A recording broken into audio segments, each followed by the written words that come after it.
Dua oknum TNI Kopda Basar sama Peltu Lubis yang terlibat jeru dua kasus berbeda, yaitu penembakan terhadap 3 anggota polisi di lokasi perjudian Sabung Ayam Waikanan, Lampung, bakal jalani sidang perdana di Pengadilan Militer 104 Palembang awal Juni mendatang.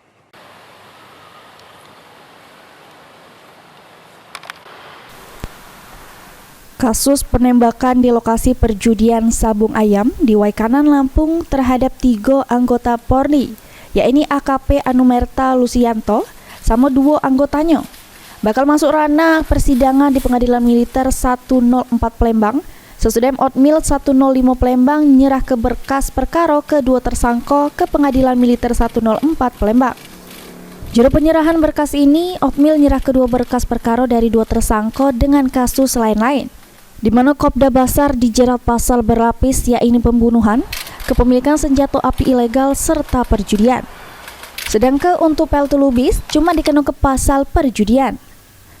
Pihak Dilmil 104 Palembang selanjutnya bakal nentu ke majelis hakim persidangan, serta menyusun dakwaan persidangan.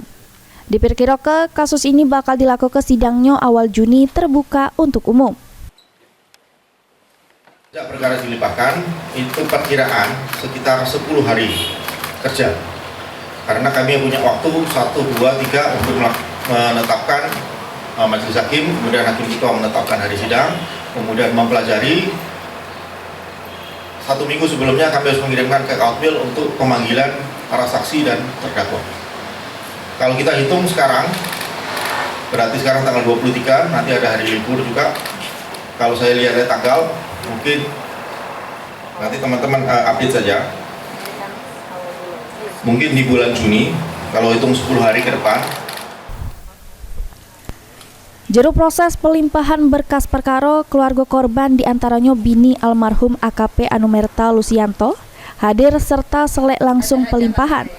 Melalui kuasa hukumnya, berharap supaya persidangan AG dapat ke hasil dengan seadil-adilnya. Kita tidak tahu, Bang. Jadi gini, Bang. Memang sudah ada pelimpahan dari Pomdam ke Mahkamah Militer untuk kasus penembakan 3 anggota Polri di Kabupaten Waikanan. Ya, kami tadi berharap, sudah berbicara juga dengan Bapak Otmil bahwa semoga persidangan di kemudian hari ini kita mendapatkan keputusan dan keadilan yang seadil-adilnya untuk keluarga korban. Terkait dengan isu bukti transfer, Putri Maya Rumanti selaku kuasa hukum keluarga korban tidak cemas karena jaraknya yang cukup jauh dari kejadian. Itu bukan untuk pengamanan perjudian, namun untuk pengamanan hiburan malam. Tim Liputan PAL TV.